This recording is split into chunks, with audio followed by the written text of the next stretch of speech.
Hello बच्चों, चलिए अपने प्रश्न को पढ़ते हैं। इसमें लिखा है कि उपरोक्त में सबसे कम जड़त्व आघूर्ण है। तो बच्चों हमें बताना है कि सबसे कम जड़त्व आघूर्ण किसका है। तो पहला विकल्प दिया गया बच्चों वलय का, दूसरा डिस्क का, तीसरा ठोस गोले का और बच्चों चौथा विकल्प है गोलीय कोष का। तो बच्चों ये हमारा बहुविकल्पीय प्रश्न है और हमें ये बताना है कि इन चारों में से सबसे सबसे कम जो है जड़त्व आघूर्ण किसका होगा। तो चलिए बच्चों सबसे पहले इस प्रश्न की मूल अवधारणा देख लेते हैं बच्चों। तो इसमें हम देख लेते हैं कि वलय का जो है जड़त्वाघूर्ण कितना होता है बच्चों। तो इस प्रकार से बच्चों हमारा कोई वलय है इस प्रकार से, और तो उसके केंद्र से जाने वाली जो अक्ष है बच्चों घूर्णन अक्ष, उसके परितः जो इसका जड़त्वाघूर्ण वो कितना होगा। तो बच्चों द्रव्यमान अगर कैपिटल में और त्रिज्या कैपिटल आर मान लें तो इसका जड़त्वाघूर्ण हो जाएगा आई बराबर द्रव्यमान गुणे त्रिज्या का वर्ग। उसी प्रकार बच्चों अब चलिए देख लेते हैं कोई हमारा डिस्क है बच्चों, तो उसका जड़त्व आघूर्ण कितना होता है। तो बच्चों डिस्क हमारा कोई इस प्रकार से डिस्क मान लेते हैं। इस प्रकार से बच्चों हमारा डिस्क और इसके केंद्र से जाने वाली बच्चों कोई हमारा घूर्णन अक्ष है इस प्रकार से। बच्चों अगर इसका द्रव्यमान m और त्रिज्या r मान ले बच्चों, तो इसका जो जड़त्व आघूर्ण होता है 1/2 गुणे एम आर का वर्ग। उसके बाद बच्चों चलिए देख लेते हैं कि ठोस गोला और गोलीय कोष का कितना होता है बच्चों। तो ठोस गोले का जड़त्व आघूर्ण बच्चों इस प्रकार से हमारा कोई ठोस गोला है इस प्रकार से, तो बच्चों उसके केंद्र से जाने वाली जो घूर्णन अक्ष होती है बच्चों उसके परितः जो इसका जड़त्व आघूर्ण होता है वो होता है आई बराबर 2/5 एम आर का वर्ग।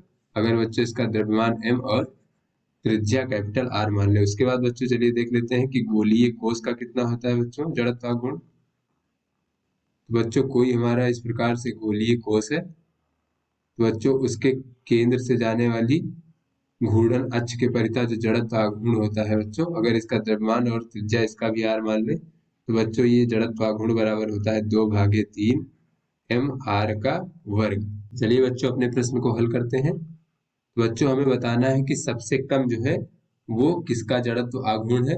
तो इसके लिए बच्चों ये जितने भी जड़त्व आघूर्ण के मान है बच्चों, इसके अगर हम हर बराबर कर लें हर के मान, तो हमें दिख जाएगा कि सबसे कम कौन सा है बच्चों। तो एक तो बच्चों है हमारा एम आर का वर्ग, और बच्चों एक हमारा एम आर का वर्ग बटे 2, फिर बच्चों 2/5 एम आर का वर्ग, फिर है बच्चों 2/3 एम आर का वर्ग।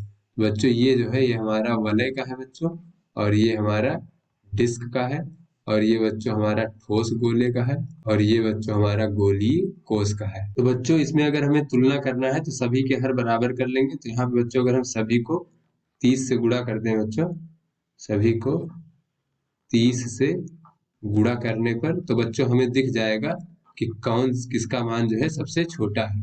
तो बच्चों अगर हम 30 से गुणा कर देंगे तो हो जाएगा बच्चों हमारा 30 एम आर का वर्ग, और बच्चों ये हमारा हो जाएगा जब 30 से गुणा कर देंगे बच्चों यहाँ पे कर देते हैं 30, और बच्चों ये गुणे 30 और बच्चों ये गुणे 30। तो यहाँ पे बच्चों दो ये बच्चों 15 हो जाएगा हमारा, तो इसका मान हो जाएगा 15 एम आर का वर्ग, और बच्चों ये हो जाएगा 5 छक्का 30, तो 6 दूनी 12 एम आर का वर्ग, और बच्चों ये हो जाएगा हमारा 3 दहम्मा 30, तो 10 दूनी 20 एम आर का वर्ग। तो बच्चों अगर हम सभी को 30 से गुणा कर देंगे तो हमें तुलना करने में आसानी रहेगी बच्चों। तो ये जो सबसे छोटा मान होगा जिसका पहले था वो अभी भी सबसे छोटा ही होगा, उसमें कोई फर्क नहीं पड़ेगा। तो यहाँ से बच्चों अगर हम देखें तो वलय का हमें प्राप्त हो गया 30 एम आर का वर्ग, और फिर डिस्क का 15, और फिर बच्चों गोले का जो है ठोस गोले का वो 12, और बच्चों गोलीय कोष का है 20। तो बच्चों जो सबसे कम है बच्चों ये हमारा ठोस गोले का है, सबसे कम है बच्चों 12 एम आर का वर्ग। तो यहाँ से बच्चों हम कह सकते हैं कि जो हमारा ठोस गोला है इसका जड़त्व आघूर्ण का मान सबसे कम होगा। तो बच्चों जो हमारा सही विकल्प होगा, इस प्रश्न में हमसे पूछा जा रहा है कि सबसे कम जड़त्व आघूर्ण किसका है बच्चों, तो ठोस गोले का जो है जड़त्व आघूर्ण वो सबसे कम है। तो आशा करते हैं बच्चों ये आपको समझ में आ गया होगा। धन्यवाद।